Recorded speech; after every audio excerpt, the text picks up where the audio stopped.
Hey, how are you all doing? I'm going to do a short one here. We're in Coeur d'Alene. Welcome to Integrative Preparedness, by the way. I'm Steve Smith. In Coeur d'Alene, we just came from, and the traffic's right behind you. You want to see where you are? Here, I'll stand up here for a second. You can see the streets of Coeur d'Alene. Coeur d'Alene, Idaho. You know, we're back during the Summer of Love. The good citizens came out and patrolled the streets with their ARs and kept everybody safe. I'm going to sit here in front of the moose mug and talk to you for just a second. Before we head on, we're headed down through Missoula and then down through to Yellowstone. But what I wanted to talk about for just a second is, does it matter where you live? Because there's a lot of things that separate different factions of the preparedness world, right?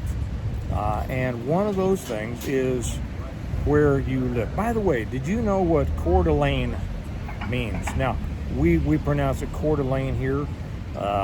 If you want to say it in French, it's Coeur d'Alene or Lena or something like that. I don't know. It means, and I didn't know what it meant, but I'm one of those people who says, I wonder what that means, right? So while we were driving, I asked Kelly, would you look up and see what that means? Well, it's French, of course, and it means heart of the all.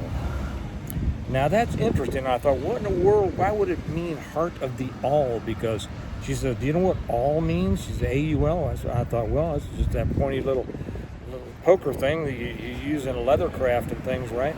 Well, that's exactly what it meant.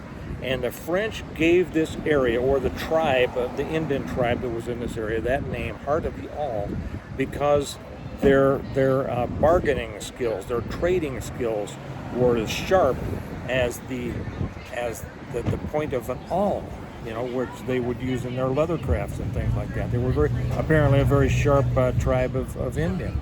And so that's what they named Heart of the All, meaning they had the heart where their trading skills were so sharp, just like an awl. Okay. Well, as we're coming through, and by the way, we just got into Idaho from Washington. What a beautiful state Washington is. Except, man, your gas prices are unbelievable. I had a lot of people leave comments in the last couple of videos, saying, hey, if you're in this area, stop by or see this or see that or whatever. I had no idea so many of my viewers lived up in this part of the country. And it's great. Thank you all for your messages, for your comments, and you just live in a beautiful part of the country. And that made me think about the fact that many people suggest, one area or another over other areas for preparedness. And I think the areas probably most mentioned are the Redoubt, which is up around here, made famous by Rawls, and then the Ozarks, made a lot of people, and I love the Ozarks. You all know that. I don't really recommend the Ozarks over other areas for a number of reasons. I won't get into that now because that's not the point of this one. Appalachia is another part, and of course all three of those areas kind of have something in common, and that is that for people that kind of want to get away from most of the rest of the world, and there's some anti-government feelings in all of them for good reason. But I think what I wanted to say on this one is this. I've traveled a lot of the country. I love the West. I love the South. I've never traveled that much up northeast. I'll be honest. Probably going to go up around there next year sometime. But what I have found is that every area of the country, or every part of the country, let me put it that way, every part of the country has beautiful areas and ugly areas. Yeah, really, seriously. I mean, there are parts of Wyoming that are just beautiful. We're going to get down into Wyoming here in a little bit. We're going to come down through the western part of Montana, which is beautiful.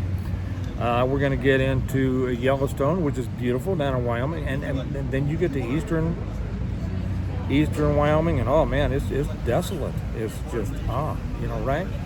And I found it's kind of interesting that for the most part, when you get east of or west, when you get west of the line, kind of Missouri area, Missouri, Arkansas, Louisiana, that area up through Iowa, Minnesota, that kind of dividing line. It's about a couple hundred miles west of Mississippi. When you go to the states west of that, it seems like the eastern part of the states are kind of, the eastern part of the states. No, when you get out into Kansas, eastern Kansas is pretty, and then you get out to what? Never mind. It seems like when you get west of Kansas, let me put it that way, or Oklahoma and Texas, the areas in the eastern part of the states are not as pretty as the western parts. Why is that? I don't know. Anyway, that was just a thought that I shared with you. Not important. But here's the thing. Every state, every area has beautiful parts and parts that aren't that beautiful, right? Every area has people that are great and other people that aren't that great. You know, what I've always found amusing is when people, you'll have a disaster or something, and they'll say, people around here are really pulled together. This is what these people are like. That's what people everywhere are like. One place is not better than another. You don't find better people in one area than another. That's kind of provincialism. People have a tendency to think that wherever they are, wherever they're from, those people are really great and they're the salt of the earth. When the fact of the matter is that there's great people everywhere. Everywhere. And, I think around the Boston bombing, right? And they came up with that slogan, Boston Strong. Well, you'd have the same people pulling together, whether you were in Philadelphia or Chicago or St. Louis or Kansas City or Denver or Amarillo, whatever. People pull together. My point is on this, is that, is there a perfect place for you to live from a preparedness standpoint? And I think the perfect place for you to live is where you want to live. Simple as that. Where you want to live. Because, and you can say, and we all look at different things for where we want to live. Do we want to live in an urban environment, a suburban environment, a rural environment, whatever? Whatever's right for you is right for you. And you can prepare in those areas. You can survive in those areas. Now, up, for instance, around here, there's a lot of lakes, a lot of flowing water. Not so much in other areas. Some areas are better for growing than others. Some areas are better for livestock than others. But here's the thing. For millennia,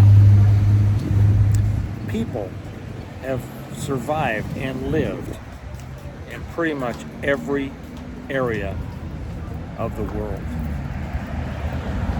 If they can do it, you can do it. It's a matter of learning how to do it. And so I kind of get away from this stuff about one place is the best place for preparedness and another place, whatever.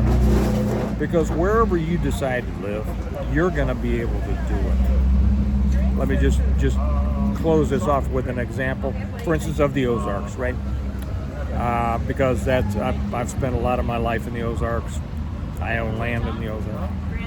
The Ozarks, hilly, a lot of wood, a lot of woods, get lost in it, a lot of firewood, but try to grow something there, right? Get up to northern Missouri and you can just let seeds spill out of your pocket and they're going to grow. So I think my whole message is this. You have to do what's right for you. And there's a lot of people in the preparedness world saying, you ought to do it this way. Whether it's,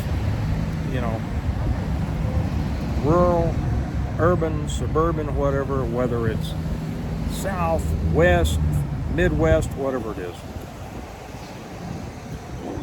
You're going to be able to do it if you will do it the right way in that area.